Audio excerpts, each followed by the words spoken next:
Dear students, அனைவருக்கும் வணக்கம். Now we are going to learn about the mechanism of breathing. மூச்சு விடுதல் என்று அழைக்கப்படுகின்ற ஒரு நிகழ்வு நம்மிடம் எவ்வாறு நடைபெறுகிறது என்பதை பற்றி காணப்போகின்றோம். Inspiration and expiration collectively known as breathing. உட்சுவாசத்தையும் வெளிச்சுவாசத்தையும் பொதுவாக மூச்சு விடுதல் என்று அழைப்பர். It takes place between the atmosphere and the lungs. வளிமண்டலத்திற்கும் நுரையீரலுக்கும் இடையே நடைபெறக்கூடிய ஒன்றையும் நாம் மூச்சு விடுதல் என்று அழைக்கலாம்.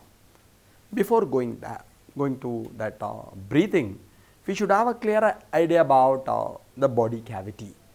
அதற்கு நாம் போவதற்கு முன்பாக நம் உடற்குழியை பற்றிய ஒரு தெரிதல் இருக்க வேண்டும். The body cavity is divisible into two parts, namely thorax and abdomen by a membrane called diaphragm. நம்முடைய உடல் பகுதியானது மார்பு வயிறு என்று இரண்டாக பிரிக்கப்பட்டிருக்கும். அது பிரிப்பதற்கு உதவக்கூடிய ஒரு சவ்வினைத்தாம் நாம் உதரவிதானம் என்று அழைப்போம். The body cavity divisible into two parts, namely the thorax and abdomen by a membrane called diaphragm. உடலமானது மார்பு பகுதி என்றும் வயிற்று பகுதி என்றும் உதரவிதானம் என்று அழைக்கப்படுகின்ற ஒரு சவ்வினால் இரண்டாக பிரிக்கப்பட்டுள்ளது. இதில் யார் பார்ட்டிசிபேட் பண்ணுவா ப்ரீத்திங் அப்படின்னா லங்ஸ், நுரையீரல் என்பது நமக்கு தெரியும். Lungs participating in this breathing process. அப்போ அது எங்கே இருக்குது? When it is located? Actually it is located in the thoracic cage. மார்பெலும்பு பகுதியிலே, மார்பு கூட்டு பகுதியிலே அல்லது மார்பு பகுதியிலே அது வைக்கப்பட்டுள்ளது. How it is protected? அது எவ்வாறு பாதுகாக்கப்படுகிறது? Sternum in front. Sternum in front. மார்பு எலும்பானது அல்லது மார்பு கூடானது முன்புறத்திலேயும். Vertebral column in back. முதுகெலும்பு தொடரானது பின்புறத்தையும். Ribs on lateral side. பக்கவாட்டிலே விலா எலும்புகளும். And the lower part is provided with the diaphragm. அடிப்பகுதியில் உதரவிதானத்தையும் பெற்றிருக்கும்.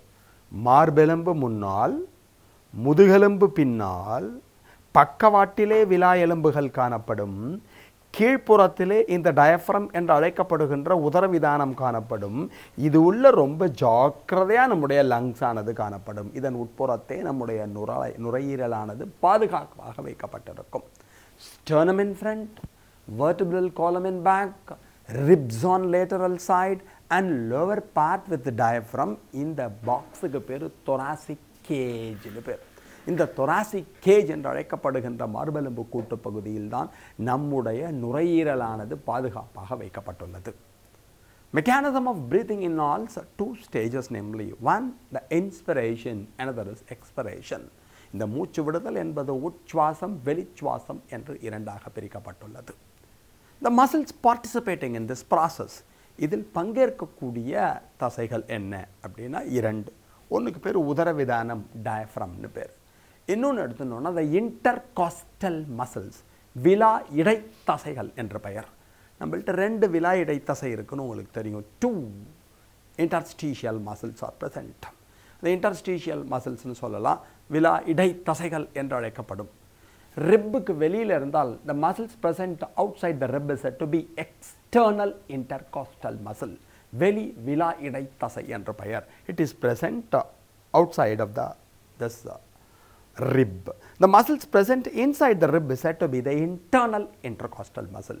தமிழில் வெளி விலா இடை தசையும் உள் விலா இடை தசையும் காணப்படும். அப்போ யார் பார்ட்டிசிபேட் பண்ணுவா?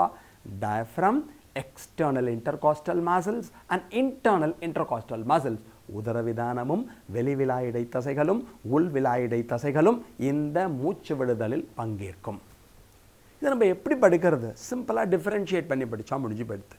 Intake of air is said to be inspiration. காற்று உள்ளிழுக்கப்படுதலுக்கு உட்சுவாசம் என்ற பெயர்.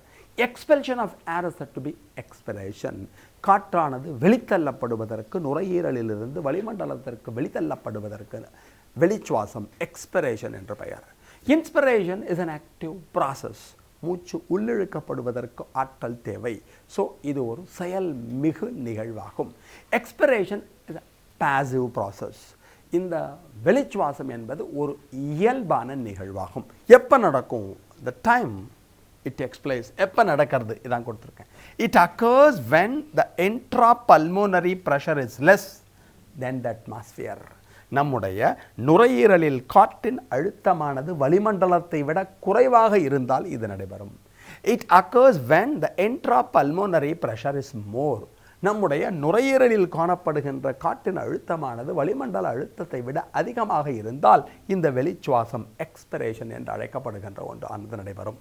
நெக்ஸ்ட் சொன்னேன் ஆக்டிவ் ப்ராசஸ், இது ஒரு செயல்மிகு நிகழ்வாகும். பாசிவ் ப்ராசஸ், எக்ஸ்பிரேஷன் என்பது வெளிச்சுவாசம் என்பது ஒரு இயல்பான நிகழ்வாகும். Who are participating? During inspiration, the diaphragm and external intercostal muscle is participating. உட்சுவாசம் நடைபெறுகின்ற சமயத்தில் உதரவிதானமும் வெளி விலா இடைத்தசைகளும் பங்கேற்கும்.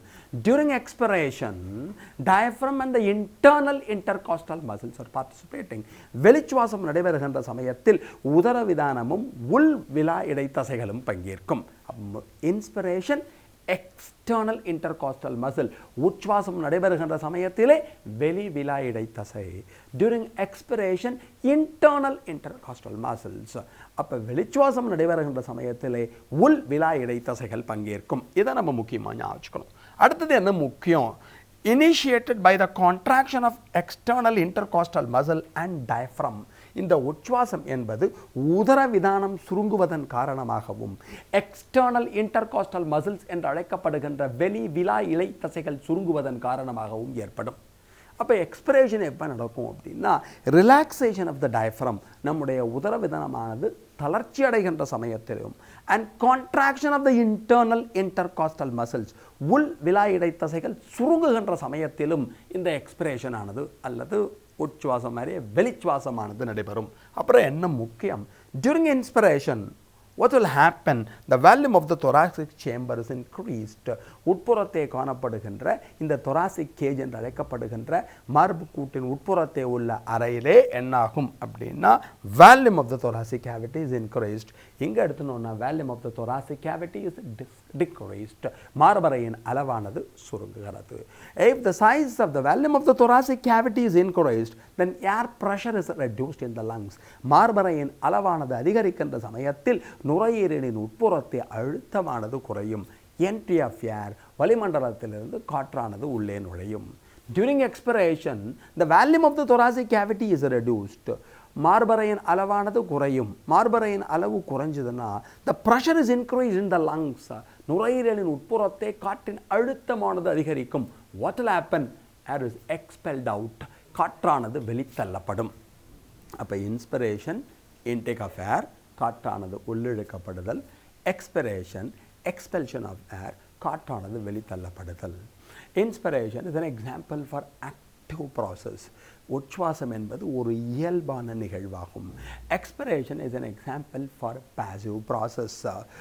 வெளிச்சுவாசம் என்பது ஒரு இயல்பான நிகழ்வாகும். During inspiration, diaphragm and external intercostal muscles are participating.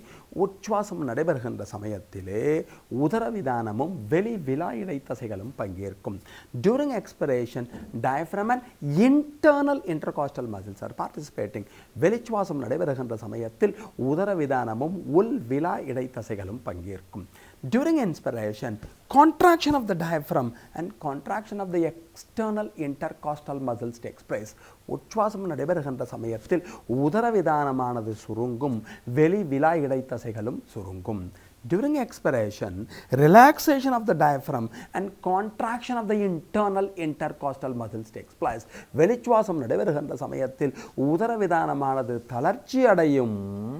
மறந்துடாதீங்கோ, உள் விலா இடைத்தசையானது சுருங்கும். What will happen? The volume of the thoracic cavity is increased. And the thoracic cavity மார்பறையின் அளவானது அதிகரிக்கும். The volume of the thoracic cavity is reduced or decreased. மார்பறையின் அளவானது குறையும். The pressure in the lungs is decreased. நுரையீரலிலே காற்றின் அழுத்தமானது குறையும். The pressure in the lungs is increased. நுரையீரலின் உட்புறத்தை காற்றின் அழுத்தமானது அதிகரிக்கும். Entry, காற்றானது வளிமண்டலத்திலிருந்து உட்புறத்தை வரும். எக்ஸ்பல்ஷன், காற்றானது நுரையீரலிலிருந்து வெளித்தள்ளப்படும். இதான் நம்ம பேசிக்காக தெரிஞ்சுக்க வேண்டியது. இதை மெஷர் பண்ணுறதுக்கு ஒரு இன்ஸ்ட்ருமெண்ட் யூஸ்ஃபுல்லாக இருக்குது. அந்த இன்ஸ்ட்ருமெண்ட்டோட பேர் இங்கே குறிச்சிங்க பாருங்க, ஸ்பைரோமீட்டர். தமிழில் மூச்சு சீட்டுமானி என்று அழைப்பார்கள். ஸோ இதோட ரோல் என்ன, இது ரொம்ப முக்கியம். நம்ம ஹெல்த்தி ஹியூமன் எடுத்துட்டோன்னா நம்மள மாதிரி இருக்கிறவா ஒரு நிமிஷத்துக்கு எவ்வளோ டைம் ப்ரீத் பண்ணுவோன்னா 12 to 16 டைம்ஸ், 12 to 16 முறை காற்றினை உள்ளிழுத்து கொண்டு வெளியே தள்ளுவோம். இது ஹேல் அண்ட் ஹெல்த்தி மேன் இருக்கலாம், உமன் இருக்கலாம், யார் வேணாலும் இருக்கலாம். இது ரொம்ப முக்கியம். இதில் எவ்வளோ டைம் 12 to 16 டைம்ஸ் மூச்சு விட்டு நம்ம இழுக்கிறது அவ்வளோ டைம் நடக்கும். இதை மெஷர் பண்ணக்கூடிய ஒரு இன்ஸ்ட்ருமெண்ட்டோட பேர் என்ன, ஸ்பைரோமீட்டர், மூச்சு சீட்டுமானின்னு சொல்லுவாள். The instrument used to measure the volume of air involved in breathing. சுவாசித்தல் நடைபெறுகின்ற சமயத்தில் அல்லது மூச்சு விடுதல் நடைபெறுகின்ற சமயத்தில் பங்கேற்கின்ற காற்றின் கொள்ளளவை கண்டறிய உதவக்கூடிய ஒரு உபகரணத்தை தாம் நாம் மூச்சு சீட்டுமானி என்று அழைக்கிறோம், ஆர் மூச்சீட்டுமானி என்று அழைக்கலாம். ஆக்சுவலி மூச்சு சீட்டுமானின்னு வச்சுப்போம். It is technically known as the spirometer. அதை வச்சுட்டு நம்மள்ட்ட எப்படி ப்ரீத்திங் நடக்கிறது அப்படிங்கிறத கண்டுபிடிக்கலாம். இதுதான் நம்ம இதில் தெரிஞ்சுக்க வேண்டிய முக்கியமான பேசிக் கான்செப்ட். Okay, thank you.